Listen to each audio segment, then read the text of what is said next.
Ladies and gentlemen, good morning. Welcome to the opening of the Cambridge Fire Department's new home. My name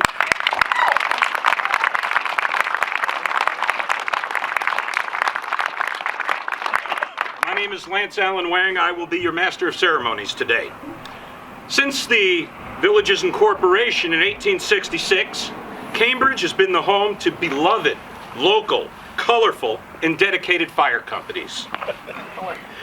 With names chiseled like stone and enshrined in local folklore like J.J. Gray. Names that were central to the first families of the village, such as Rice. The long history of Cambridge's brave firefighters are today contained within our modern Cambridge Fire Department.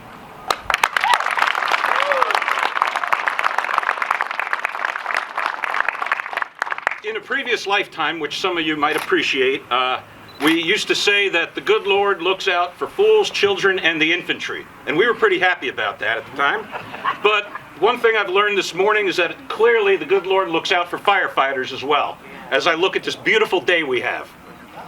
And with that, I would like to call forward the Cambridge Fire Department's chaplain, Paul Baker, for an invocation. I'm honored to be here as the first point person when we began to think about what a new fire station needed to have. And so I'm honored to be here as a retired member and chaplain of the department. And I have a proclamation and then an anointing of the entrances and the membership, and then we will have a consecration prayer. For the proclamation, on this 15th day of October 2022, be it remembered that 19 years ago, the members of Cambridge Volunteer Fire Department passed a legal resolution onto the village board. In that, the members pledged to give a portion of this land as a site for a new firehouse. This represents the deep, long-time partnership between the volunteers and the village and towns which they protect.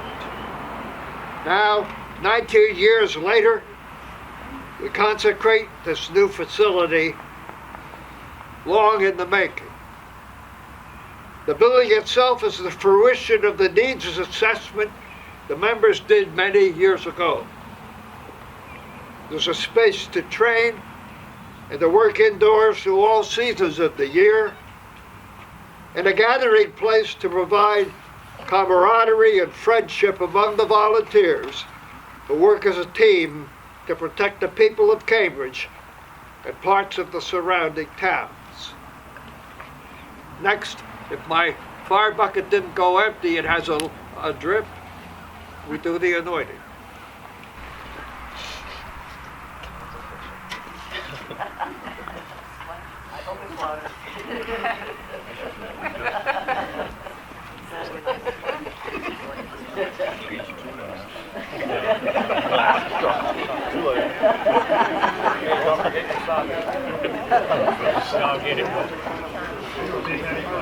She gets the whole pail afterwards.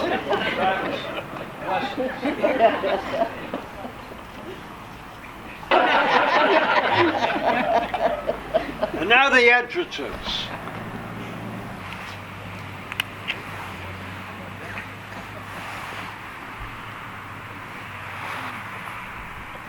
I'm going to sleep behind you. Thanks, Chief.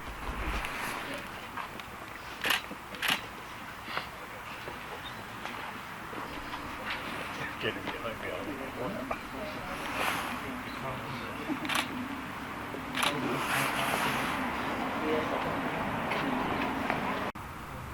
Let us pray. Visit, O Lord, this fire station with the gladness of your presence. Bless all who train here with the gift of your love. Grant that all of the Cambridge volunteers may show forth respect and friendship for one another and for all the lives they touch as they respond to calls for help. May the Cambridge firefighters grow in grace, knowledge, and skill. Guide, comfort, and strengthen them in peace as they begin their service and duty in this new building. And bless all the members of the Cambridge community who have made this facility a reality. Amen. Amen. Thank you, Chaplain. I would now like to take this opportunity to welcome several dignitaries who have been so kind as to join us this morning. Senator Daphne Jordan, Assemblyman Jake Ashby, White Creek Town Supervisor Jimmy Griffith, and of course, Mayor Carmen Bogle. I also want to thank Coral Corners, just the latest in a long line of community sponsors, donors, and supporters to this event. Coral Corners in particular did the floral decorations you see around the Firehouse this morning, so thank you very much to them and to all who have supported this project.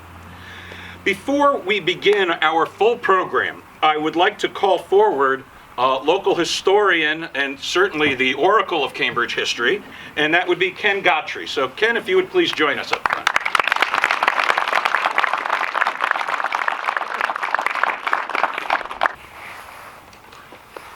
First, I would like to say thank you to all of the volunteer firefighters, past, present, and future, and thank you to Melissa for reminding me to say firefighters. I'd also like to thank the community for its continued support to help us get here. But the journey started in 2003 when these firefighters took $3,500 of their money and bought these 10 acres here. I'd like to quickly, and I do mean quickly, go back over the last 156 years and express what happened that built up to these folks. As Lance said, in May of 1866, 1 month after we incorporated into a village, one of the first things they did was create the fire department. Local entrepreneur J.J. Gray was charged with obtaining firefighting equipment. He went to Troy, bought a used pumper for $500, brought it back, and it just became known as the J.J. Gray. 2 years later, in 1868, we built our first firehouse, the J.J. Gray engine house, put in it his pumper. The J.J. Gray was our primary fighting apparatus for 20 years until we installed fire hydrants in the village. Yet, in 1922, almost a century after it was built, the J.J. Gray still responded to a fire in the village. For much of our first 60 years, we had 4 fire departments spread across the east end, the west end. For example, we had the J.B. Gray Hose Company number 1, the John Harmon Hose Company number 2, the Hallelujah Hose Company number 3, so named because it had all of our pastors and ministers from the village, and then the Cambridge Hook and Ladders, known as the Hooks.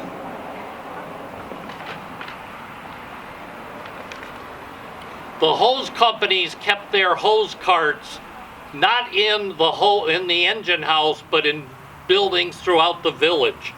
For example, the Hallelujah Hose used to keep their cart in the old wooden building that we tore down to expand the Rite Aid Walgreens parking lot about 10 years ago. The Hooks had a hand-drawn ladder truck that crashed into many buildings and trees as the running men failed to negotiate some curves as they were rushing to a fire.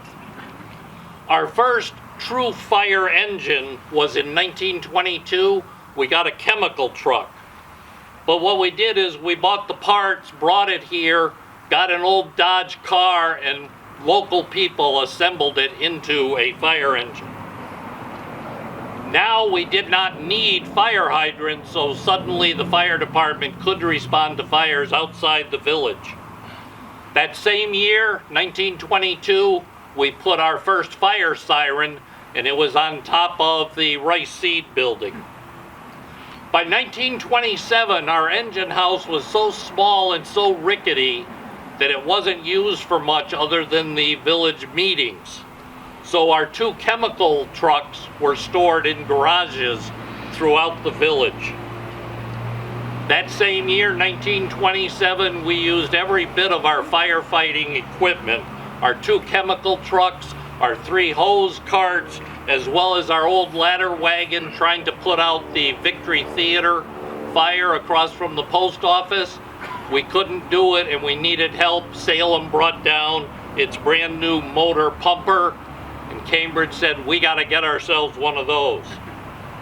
In 1931, we finally consolidated all of the 4 fire departments and created officially the Cambridge Fire Department. We started buying more modern firefighting equipment, but we still did not have a firehouse for them. After World War II, our 2 pumpers were stored over on the west end in Northrop's garage, where Bev's trading post is today. Unfortunately, in March of 1950, that building caught on fire. Local firefighters, Bob McWhorter and John McCarty, raced from their homes to the burning building and just in the nick of time drove the 2 fire trucks out to safety. And if you listen to local folklore, they did it by smashing through the plate glass windows, but not sure that's true, but it is a good story.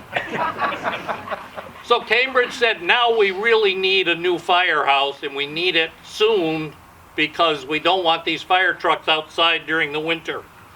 Unfortunately, about the same time our old school had burned, so now Cambridge was stuck with having to build both a new firehouse and a new school at the same time.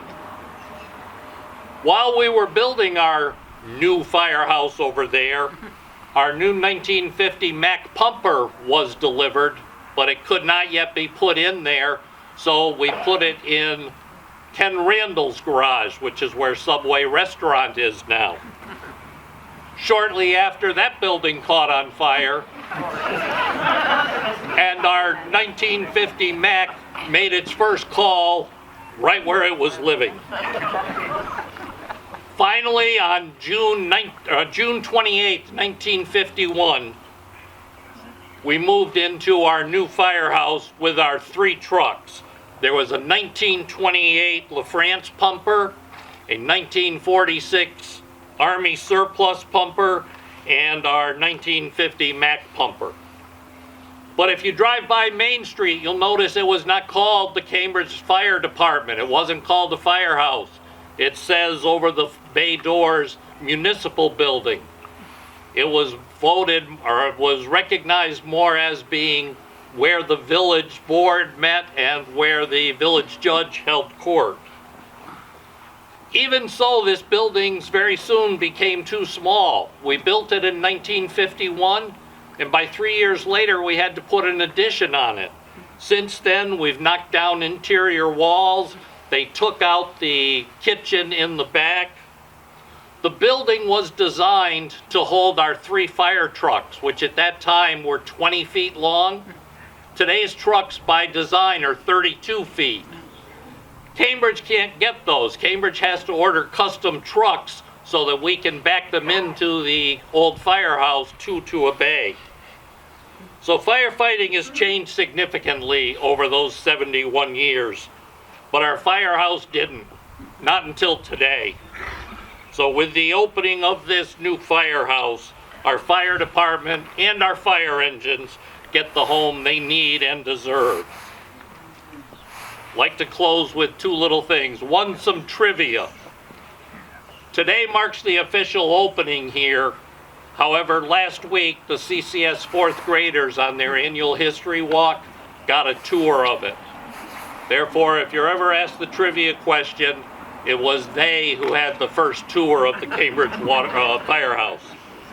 Even more so, Fire Chief Nash Alexander's son, Gavin, was in that 4th grade class, and he led us into the firehouse, making him the very first person to lead a tour of the new firehouse. You'll notice soon that the eagle and the bell that were atop the old firehouse will be installed in a monument here on the front lawn. One item that's not going to make the journey from 11 West Main to 50 Gilbert Street is the old fire siren. But don't worry, I brought it with me today. Here's what it sounded like on Main Street 3 weeks ago when our 5 firefighting vehicles pulled out of 11 West Main for the last time as they headed to their new home.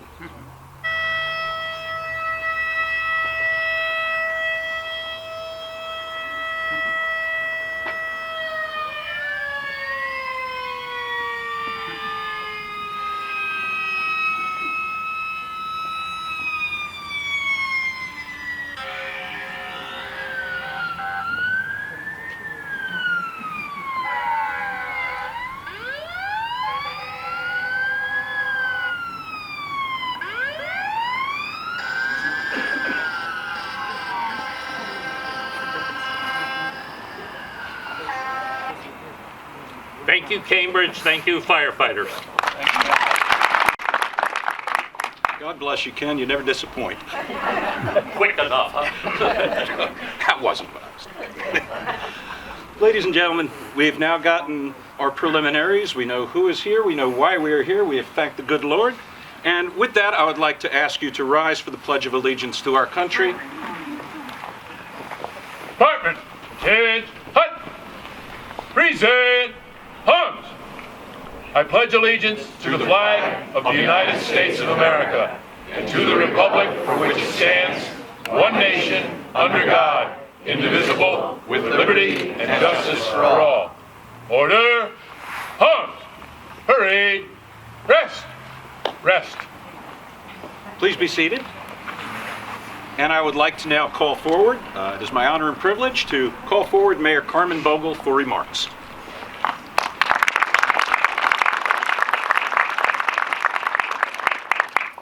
It has been my honor to be a part of this project over the last 8 years. As you've heard, it started much, much earlier than that. At times it seemed we weren't going to make it here. There was many challenges and hardships to overcome, many steps forward and steps back to make this reality, and there are so many individuals to thank today. Start by thanking the past and present Village of Cambridge Board of Trustees. Without you guys and your endless resolutions to keep getting through each step of this, we wouldn't be here. So I'd like to thank Deputy Mayor Robertson, Trustee Amy Walsh, Trustee Steve Halleck, Trustee Alex Deary Snyder, past trustees Rick Lederer Barnes, James Sweeney, Scott Lucy, Sarah Kelly, Kate Cruz. That was a long go round for us at times.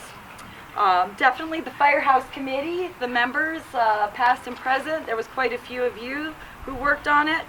Particularly like to thank Gerald Aiken, who was my right hand from the committee, who was here every day of construction, sending me pictures and updates and making sure that we were on course as we should be. It was special to share that with Gerald because I remember back after I came on in 2015, he took me to the current firehouse and said, we're going to paint the locker room together. And we started painting, and that's when I really saw how badly we needed a new firehouse. And it was at that moment that I wanted to make this a priority. Obviously the FD members for hanging on through the last 8 years through those challenges. Chief Alexander and past Chiefs Gray and Spezio.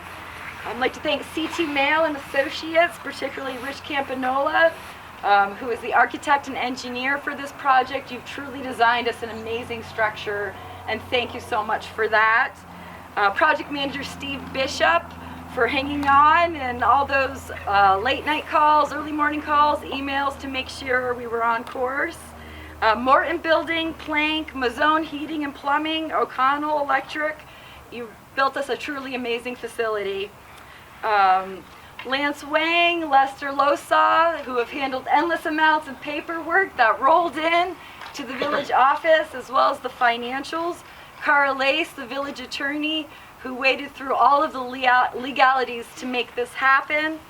My family, friends, boss, and co-workers for listening to me endlessly talk about this project I know at times I probably drove you all crazy. And most of all you, the residents of the Village of Cambridge, you made this happen. You chose to invest in your community and you see the result today. This firehouse not only serves the present needs of the department, but will serve on in the future and for future generations. So thank you all so much.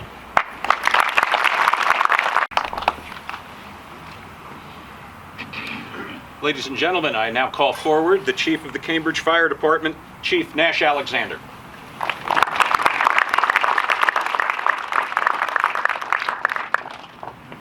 Good morning and thank you.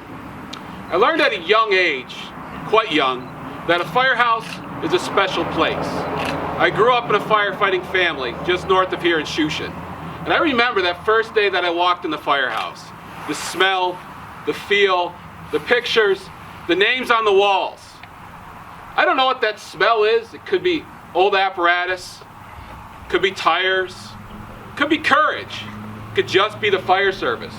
But if you've been in the fire service for a long time, you know the smell I'm talking about, and give it reverence. On September 25th, it was a hard, quintessentially bittersweet day.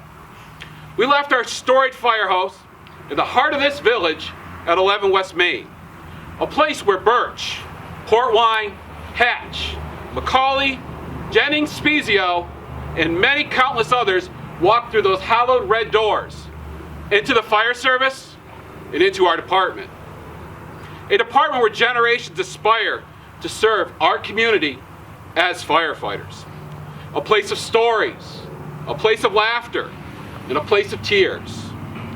Nobody can ever take that away from us. But let's not make those memories for naught. Let's not forget that amazing new beginnings can be disguised in sad endings. So here we are, in this moment, at this special place, the new house. Truly a momentous day in the 156-year history of the Cambridge Fire Department. A new firehouse, 20 years in the making, sits behind us. A place for our history and our tradition of service to endure. An amazing slate upon which to write the stories yet to be told and embrace our amazing fire service. Walt Disney once famously said, "You can dream, create, design, and build the most wonderful place in the world. But it requires people to make that dream a reality." Behind me stands those people. A group of dedicated, selfless, and highly trained firefighters serving our community. This group has filled this place with its first laugh, its first lesson learned. This group turned this building into a firehouse. You're true professionals of our craft, and humbled to be your chief at this time, at this place. Thank you, thank you. To the village trustees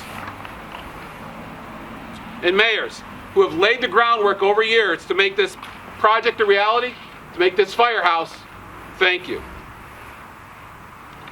To our current mayor, Mayor Bogle, and trustees Robertson, Mancy Walsh, Derry Schneider, and Halleck, thank you for your passion for this project and resolve to turn 20 years of planning into reality. Thank you.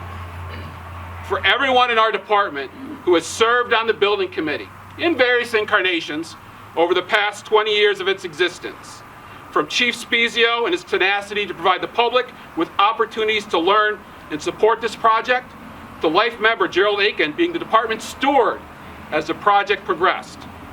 There's so many past and present members to thank. But thank you. This was truly born on your back. And to our community, we do all of this for you. Every single bit of this is for you, our community. We exist to provide fire protection. We exist to provide fire protection within the Cambridge community. Thank you. Thank you for supporting this project. Thank you for supporting it during uncertain global pandemic times, and giving us this amazing facility. So today is a day that many, including myself, have dreamed about. Under this wispy azure sky, surrounded by brother and sister firefighters, friends, and family. I can't think of a more perfect day to embrace this facility, embrace this new firehouse, and open it. This is the future of the Cambridge Fire Department. Thank you. I wish I could put all of that on a plaque, Nash, but it'd be a pretty big plaque. I would like now to call forward members of the Firehouse Committee who made this possible, and I'd like to start with Poke Spezio.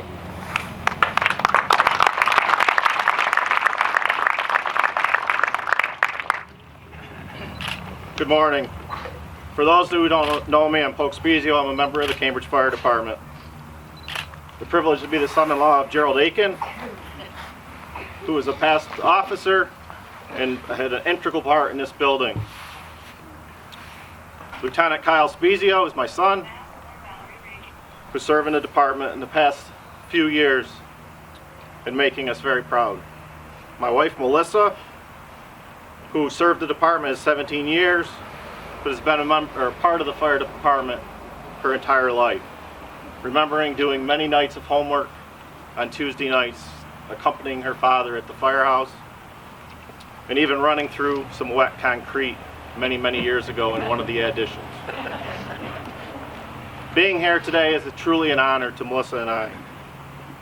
As fire chief, and as after my fire chief years, the building committee was one of my main projects. Along with the members of the department, the village board, CT Mail, the concept was developed, as you can see today, to become reality. Behind the scenes, CFD members continue to train, respond to calls, while being put on display in our community. See firefighters don't volunteer for themselves, they volunteer for the community, and bragging about all they do doesn't come easy. The first months of 2020 were spent talking about the project in every forum possible. I am personally happy to be part of these forums, to meet people in my lifelong community that I had never met before. Remembering Scott Carino at the very first public information session in front row, and how he vowed to help us. And although he was upset because he could not vote, being he resided out of the village. Pie and coffee at the Roundhouse on Sunday afternoon was a wonderful forum, and we thank them. Christine Hoffer, who was the absolute best neighbor the fire department could ask for at 11 West Main. Even during the days when the siren worked, Christine and her family went above and beyond to find ways to fundraise and support the CFD. Thank you to Christine, her family, for your out-of-the-box fundraising ideas and your friendship to the CFD. Ken Gottry, the social media posts, newspaper articles, CFD trivia night at the Bog, our Class A pictures, appearing in each and every fundraiser. My family in this department can't thank you enough. George Van Hook, the Sunday morning in your studio was incredibly touching.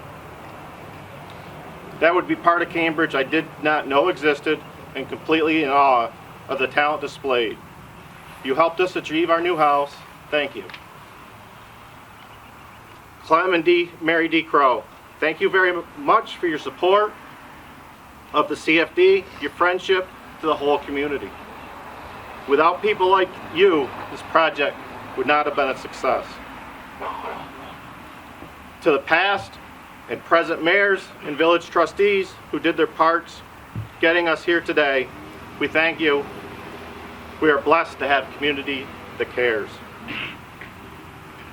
To Raz McCauley, Gerald Aiken, and Billy Webster, and especially Billy.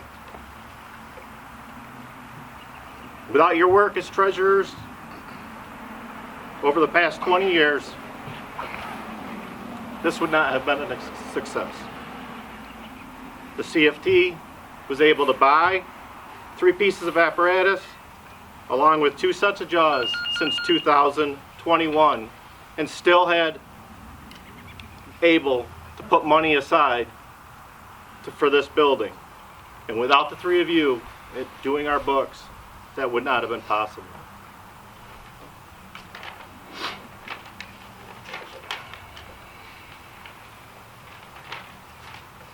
In 2008, the Salem Fire Department lost a huge part of their community.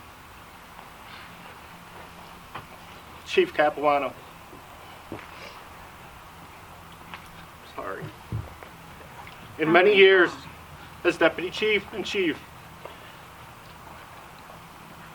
Guy was always there to help, guide, and mentor me. Always had a smile, never declined to help. Salem lost a hero that year to cancer.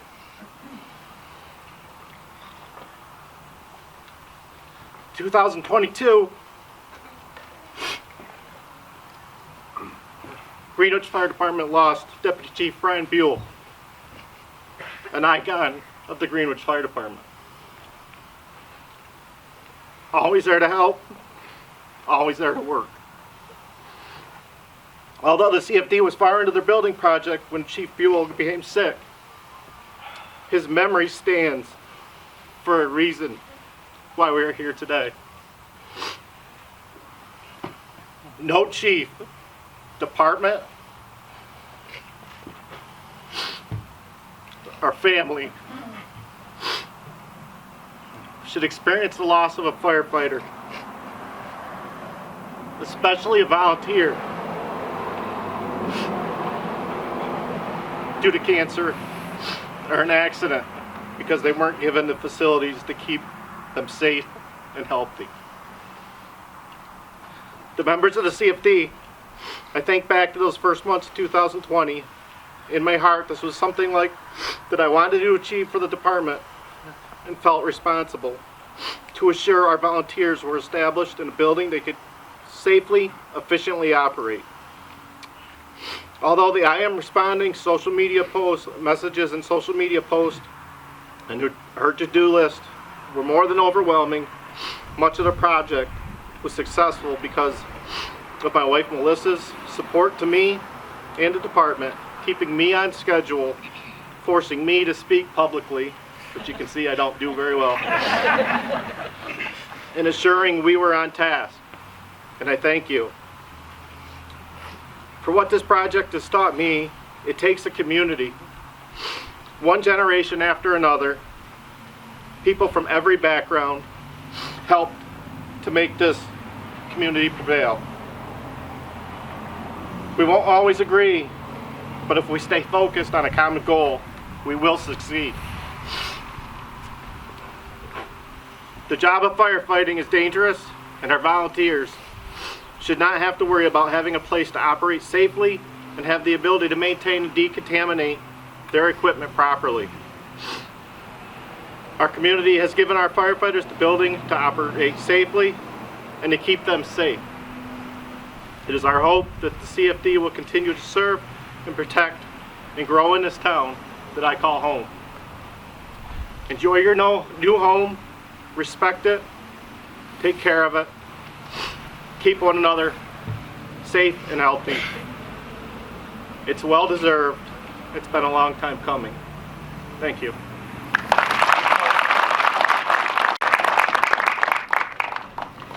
I'd like to now call forward another member of the Firehouse Committee who has been singled out already a number of other ways this morning, and that is my dear friend, Jerry Aiken.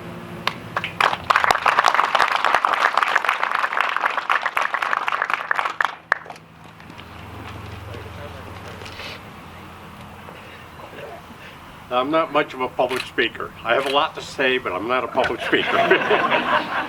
Welcome to our new home. 20 years or so ago, we stood out at our crowded carnival grounds, which used to be behind the IGA store.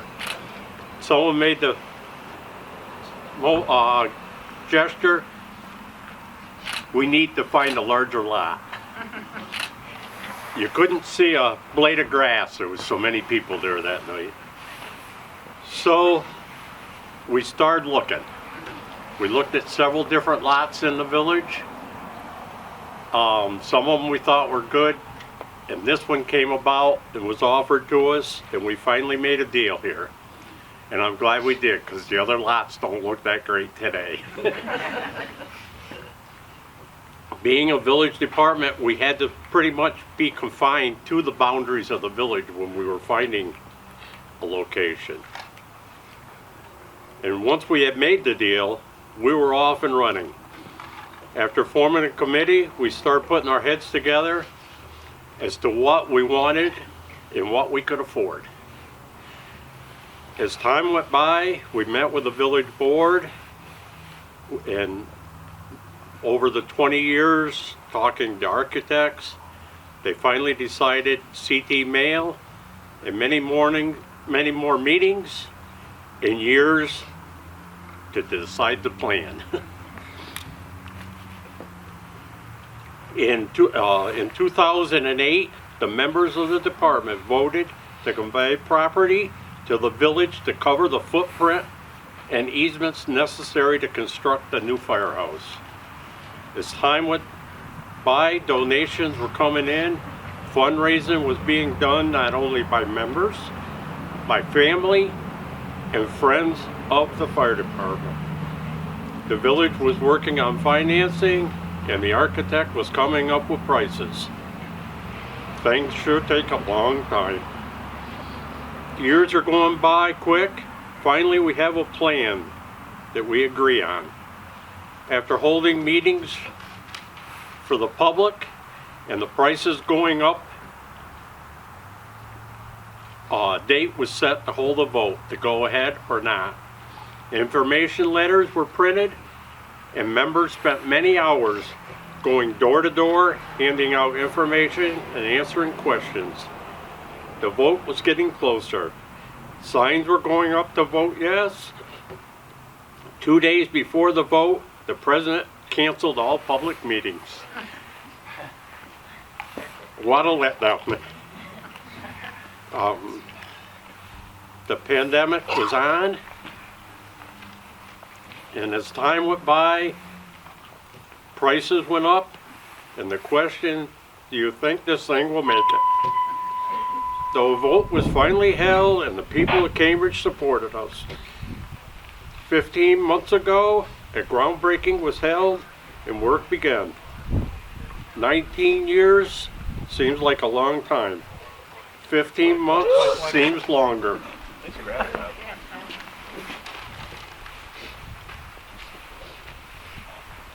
Here we are today to open the new house.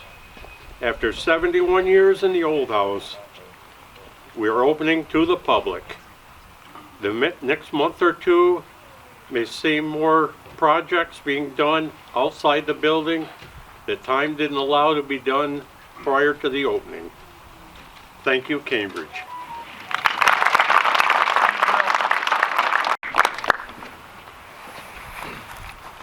I would now like to call forward Raz McCauley.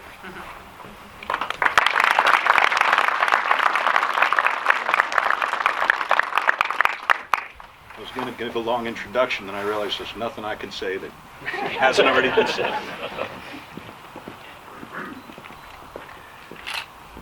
As I'm kind of an antique in the fire service, they asked me to explain some of the evolution of the fire department, and so I thought I'd dress appropriately and wear one of the old uniforms that we used to march in.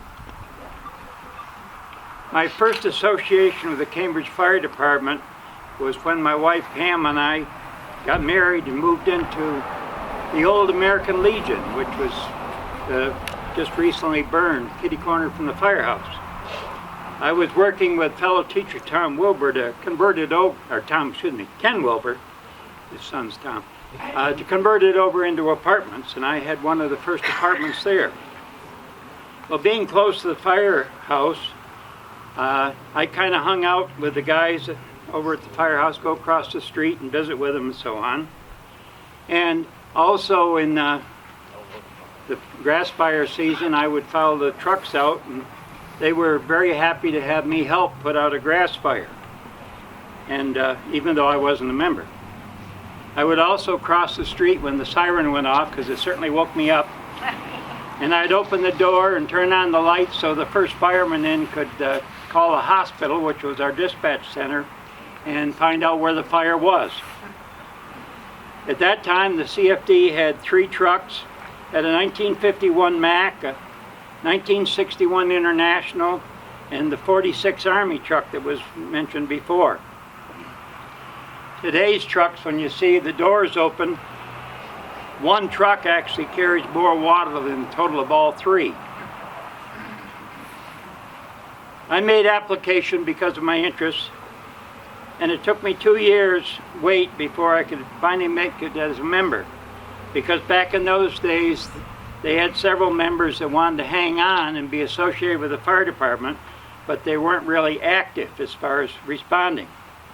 Soon after that, the department did change the bylaws and put an inactive list, which kept them in association with the fire department, but opened up the roster for active firemen. At about the same time that I joined the fire department, we took possession of a 1968 R model Mack, which carried 1,000 gallons of water and had a 1,000 gallon a minute pump, which was quite an improvement.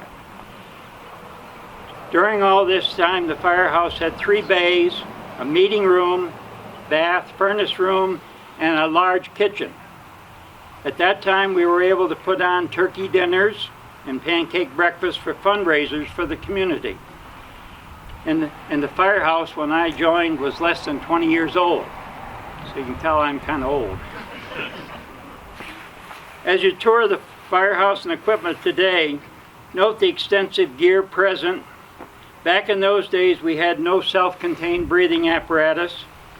The department had only a few sets of protective gear, which comprised of a helmet, a long rubber coat, and hip boots, which all hung on the trucks.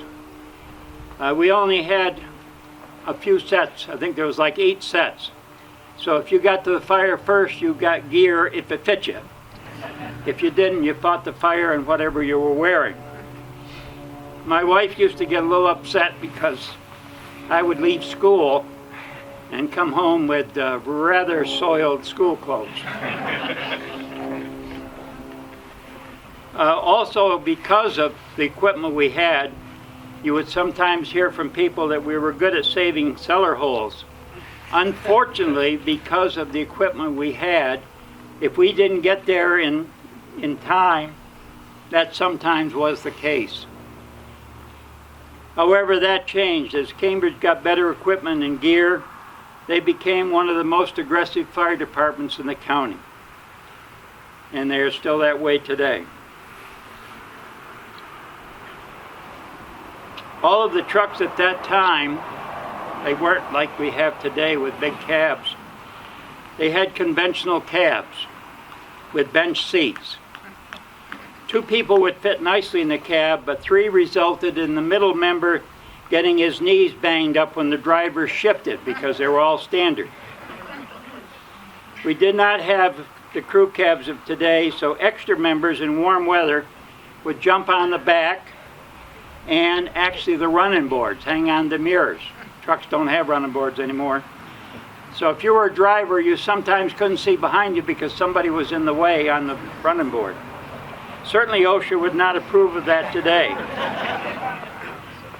Also, as some of the older members would remember, in the fall when the evenings got kind of chilly, we didn't have pagers like we do today, so the destination was written on a chalkboard just inside the door.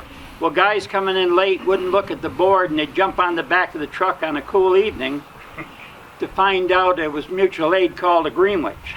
You get over there and you could hardly get your fingers off the bars. Soon we added a 4th truck, so to accommodate that, we opened the wall into the kitchen. Frank Rogers, who was a member at that time, supervised this as we installed a steel beam overhead for support and took half the kitchen for truck space. The fourth truck was a Firehouse bread truck that we got from Dick Record. We outfitted it with equipment and put it in service. However, on calls, members would stand up inside, because in those days we didn't have the rules. Everybody'd get inside. And if we went up to like Ash Grove, when we went around the sharp corners, we'd all have to lean to the inside because the truck had weak coil springs, and probably if we'd leaned outside, we'd have gone over. During all these years, the Firehouse was actually the municipal building. Everybody called it the Firehouse, but our meeting room, as mentioned before, was used for village board meetings, committee meetings. Village court was held there.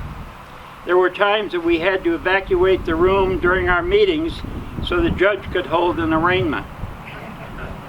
In the winter, people waiting for court were allowed in the truck bays unsupervised.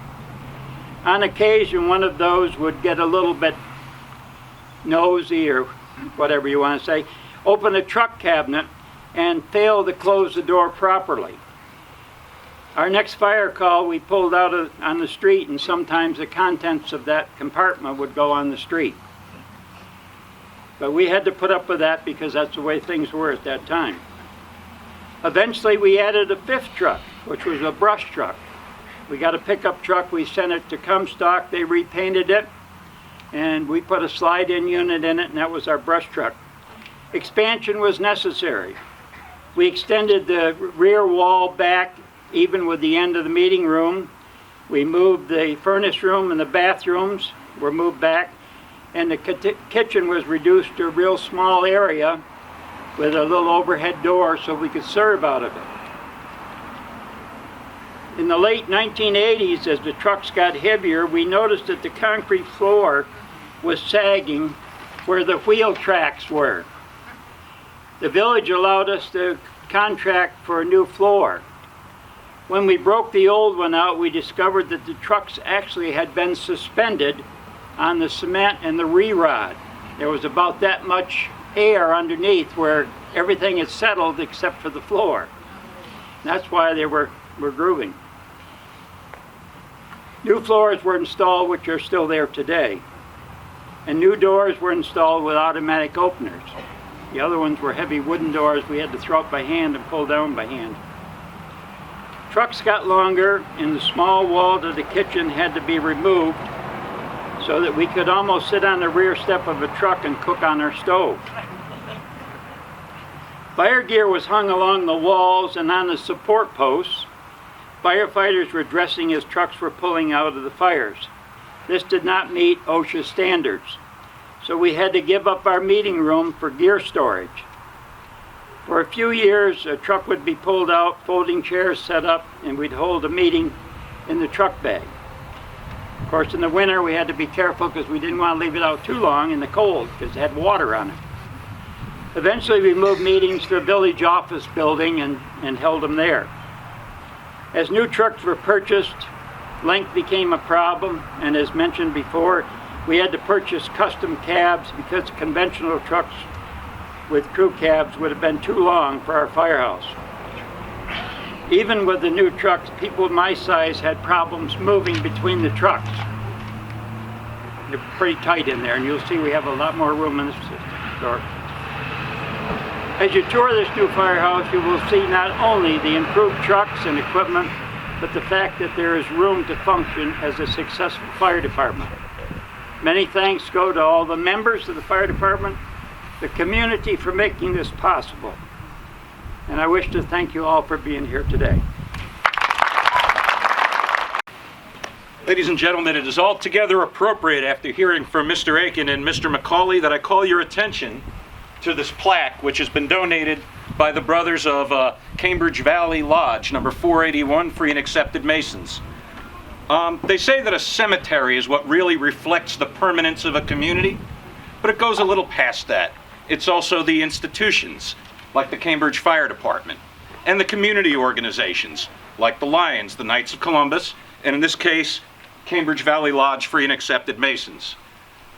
it's a particular privilege for the master of that lodge, Al Nolet, to be able to have this presented today, because among our home team in uniform today are at least 3 members of that lodge, and I see at least 4 more here out in the audience. So just as the Masons laid the cornerstone for Mary McClellan Hospital in 1919, the Masons offer this plaque as an enduring testimony of our pride and love for these public servants, to whom personal risk is the price of admission to be able to serve their community, especially, as we saw from Raz McCauley and Jerry Aiken. So, thank you very much, gentlemen.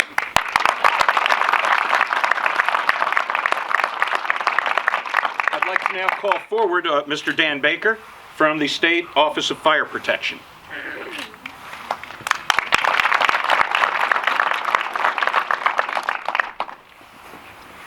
Good morning. My name is Dan Baker, and I am the Chief of the Hazardous Materials Branch at the New York State Office of Fire Prevention and Control. I'm honored to have been asked to say a few words today on this very important day. I began my fire service career at the old Firehouse on West Main Street in September of 1987, following in the footsteps of my father, the Reverend Paul Baker, who's also with us here today. I was fortunate enough to serve with the brave men and women of the Cambridge Fire Department for just over 20 years, mentored by the likes of Raz McCauley and George Birch, Bill Hatch, Henry Bates, Gerald Aiken, and of course my dad. These folks and a host of others helped me learn how to put out fires. They helped me learn to become a leader, and most of all, they taught me to always put service before self, a value I have espoused my entire life. During my years with the department, we shared many experiences. There were good times, like parades and chicken barbecues, summer parties on Turnpike Road, some at the McCauley's and some at the Bakers, Halloween popcorn at the old station, Christmas Jeopardy, Maddie, Christmas Jeopardy, annual banquets, and a multitude of birthdays, anniversaries, school and community events where many of us were typically in attendance. There were bad times too, times that tested us and our community, long sleepless nights, unspeakable tragedies, and immeasurable sadness, where we did our best and talked it out afterward in the meeting room of the old Firehouse. My son Mike, his grandfather, and I will always consider 11 West Main Street a very special place. Today, however, begins a new chapter in Cambridge Fire Department history, a day long awaited and well deserved. The opening of this tremendous new facility here at 50 Gilbert Street represents the culmination of many years of tireless work by village mayors and trustees, fire department members, and their supporters. And none of it would have been possible without the support of the residents of the Village of Cambridge, who recognized the need and stepped up to provide these dedicated, unpaid professionals with another tool to maintain the high level of service that has been the tradition of the Cambridge Fire Department since 1866. Buildings, apparatus, and equipment are expensive and necessary to public safety. While we are exceedingly grateful for this new facility, let us not forget that the firehouse isn't the fire department. As you drive by this new building, remember that when the doors are down and the rigs are parked, our volunteers stand ready to respond at a moment's notice, day or night, in good weather and bad, 7 days a week, 365 days a year. Also remember that if the doors are up and the rigs are out, these same men and women have answered the call, leaving homes, jobs, and families to come to the aid of one of our neighbors in their time of need. The New York State Fire Administrator, James Cable, who's the lead fire official in this great state of New York and is also my boss, has asked that I read a letter of congratulations on his behalf. This letter is addressed to Chief Alexander and reads as follows. Chief Alexander, congratulations on the dedication of your new fire station at 50 Gilbert Street in the Village of Cambridge, New York. A firehouse is the hub of any small community, and this new facility will enable firefighters in Cambridge to respond to emergencies more safely and effectively than ever before. Without the tireless efforts of village officials, the members of the fire department, and the support of local residents, this project would not have been possible.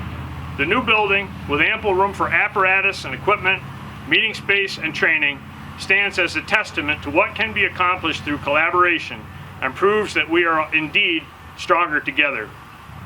The New York State Office of Fire Prevention and Control will continue to support the fire service in Washington County and throughout New York State. By providing our brave volunteers with the tools and training they need, together we can ensure that the high level of service provided in your community will continue for many years to come. Again, my heartfelt congratulations on this milestone. May the new facility represent the professionalism and commitment to service that is the hallmark of the Cambridge Fire Department. The letter is signed sincerely, James B. Cable, New York State Fire Administrator. Congratulations on this new facility. For the members of the public here today, I offer you the assurance that the fire station is in capable hands and will serve this community well for many years to come. And to the brothers and sisters of the Cambridge Fire Department, I challenge you to train hard, always be prepared, and most of all, stay safe. Thank you, and again, congratulations. Ladies and gentlemen, it is now my pleasure to introduce our Assemblyman and my friend and comrade, Jake Ashby.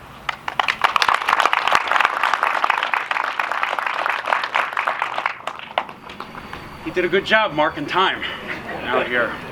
So, good morning, good afternoon, what a beautiful day. It's been a privilege to represent Cambridge, and it's been a privilege to be a part of this ceremony and learn more about the history that it's just remarkable. And I think that the history of the Cambridge Fire Department can only be matched by how much it has deepened a reservoir and its community's capacity to serve. And it's evidenced by the people here, it's evidenced by the men and women behind me and their families and the devotion that you have to one another. Legends like Raz McCauley, Aiken, Spezio, Alexander, and those to come. And that's what this is about today. This occasion marks an investment going on 20 years, which is a story in itself, in which I'm sure will be passed down. But it's an investment in your community for years to come and the carrying on of those traditions and the importance of selfless service. Candidly, I know that your mayor has spent many sleepless nights on this issue, and she's done a remarkable job. And I want to take the opportunity publicly to thank you, Carmen.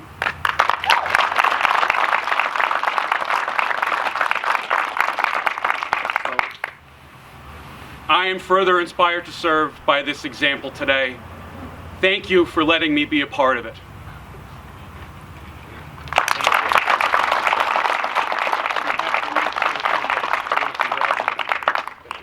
Thank you. Ladies and gentlemen, it is an honor and a privilege to introduce our Senator, Daphne Jordan.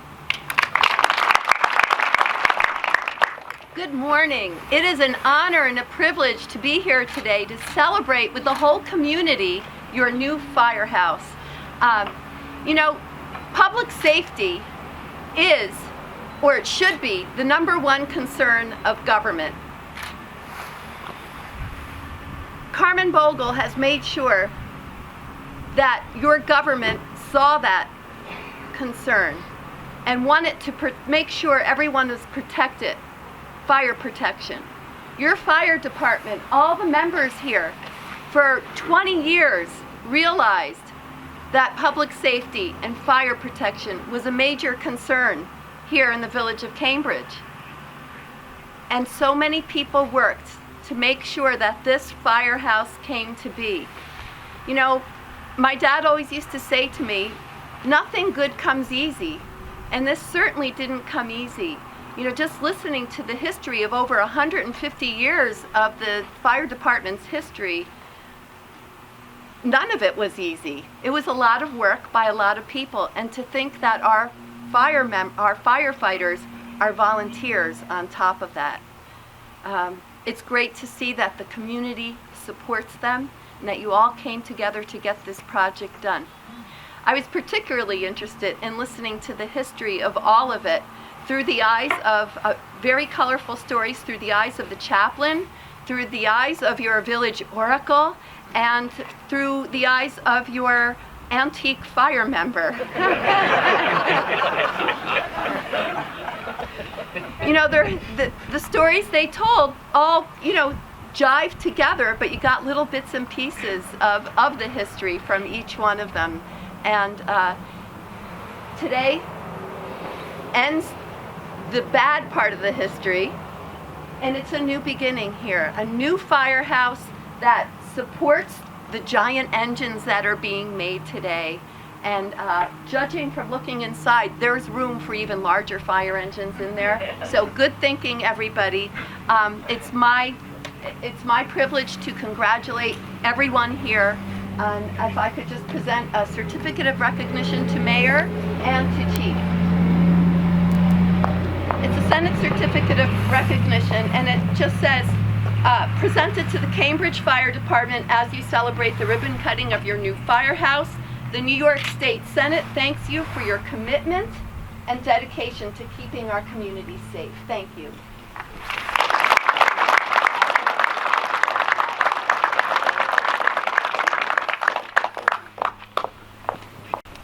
You got enough wall space?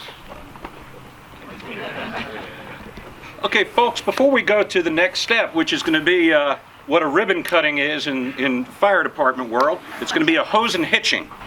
I have no idea what's going to happen at this, but I do know that afterwards I'm going to see everyone scatter. So I just want to give you a cue on the day's events. Please stick around. There will be burgers and hot dogs, courtesy of the department. Thanks to the nuns of Newskeet for the cheesecake. And we will have tours of the firehouse going on. The last time our home teams were moved, they both got moved to stadiums in New Jersey. So be very grateful that this is the only move that your home team has made. So let me give them to you one more time. Ladies and gentlemen, your home team.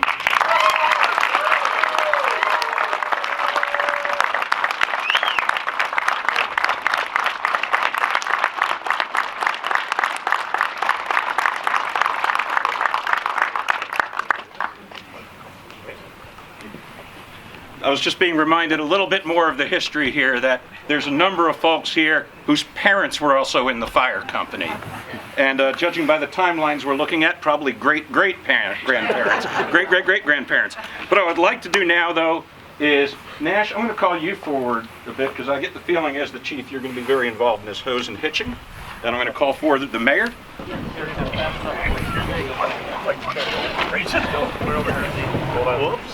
Sorry about that. One-hander? There we go.